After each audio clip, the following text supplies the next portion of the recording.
Hey guys, so today I want to talk briefly about the rower, specifically the setup, the damper, and the stroke. First, the setup. Your feet should be somewhere where the strap crosses the bottom lace of your shoelaces. Okay, every shoe is a little different, so in other words, it should be where the ball of your foot is so that you can flex the foot and have the heel come off the ground without the strap interfering.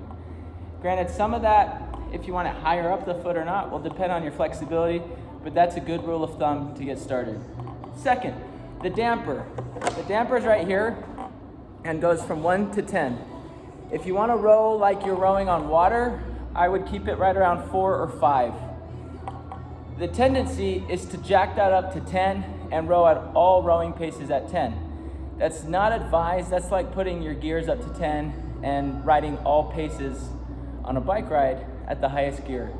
Okay, you want different gears for different workouts, but you can't go wrong keeping it somewhere between 4 and 7 regardless of the workout. If you're gonna sprint 150 or 250 meters, I would probably put it up closer to 8, 9, or 10. But if you're going for like a 5K row, I would definitely keep it around 4 or 5. Okay, it's like rowing through mud when you get up past 8, and you don't necessarily want that. But then again, everyone's a little different. Everyone doesn't ride the Tour de France the same way on the same gears. But just keep that in mind. And throughout workouts, you can adjust up or down depending on your fatigue. I rarely, if ever, see that, but you do it on a bike, why can't you do it on a road? Okay, and then the stroke. This is how I would recommend warming up almost every single time you step in. So when we do snatches or cleans, we always go through a pretty similar barbell warm-up with some deadlifts, some muscle cleans or muscle snatches, elbow rotations, front squats or overhead squats. But when we get on the rower, what we do is just do a light row. We want to break up the row stroke into 3 components. The first is the leg drive. So you're focused on here, I would do 10 strokes at each. The leg drive keeps the shoulders in front of the hips, and you're just extending at the knee. Okay, there's no hip extension here. I'm sliding my butt back. Now notice I'm not doing this, right? Which tends to happen. If I do that, the chain doesn't even move. But I also don't do this. Open my hip, then leg drive. Okay, I don't want that. I'm keeping my shoulders in front of my hips, and I'm doing 10 strong strokes right here. Okay, my arms stay straight. Then we want a good hip extension. So I would just pretend as if you were on a clock. You're going from 11 o'clock to 1 o'clock, and it just looks like this. My knees are extended and my elbows are extended. Okay, just 10 of them. What I'm working on here is not overextending. I don't want to do this, right? I'm not very strong here. It's not a very strong position. I am strong here, okay? Just right here. 10 strokes.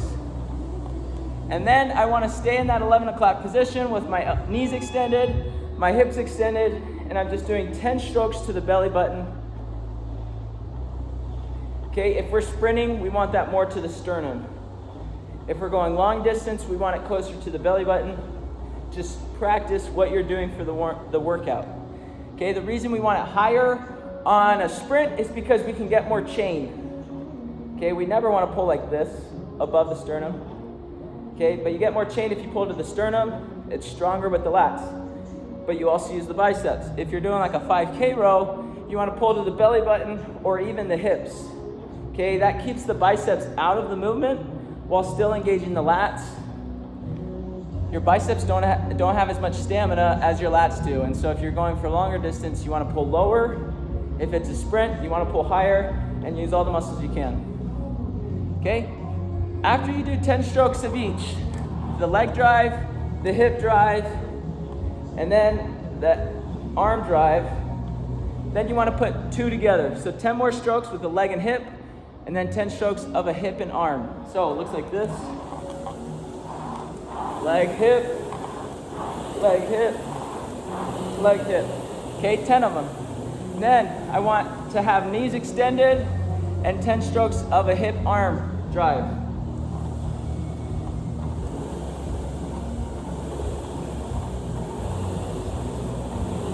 Notice I'm not going here, I'm just right here. After 10, you want to put 10 good strokes together of the leg, hip, and arm drive.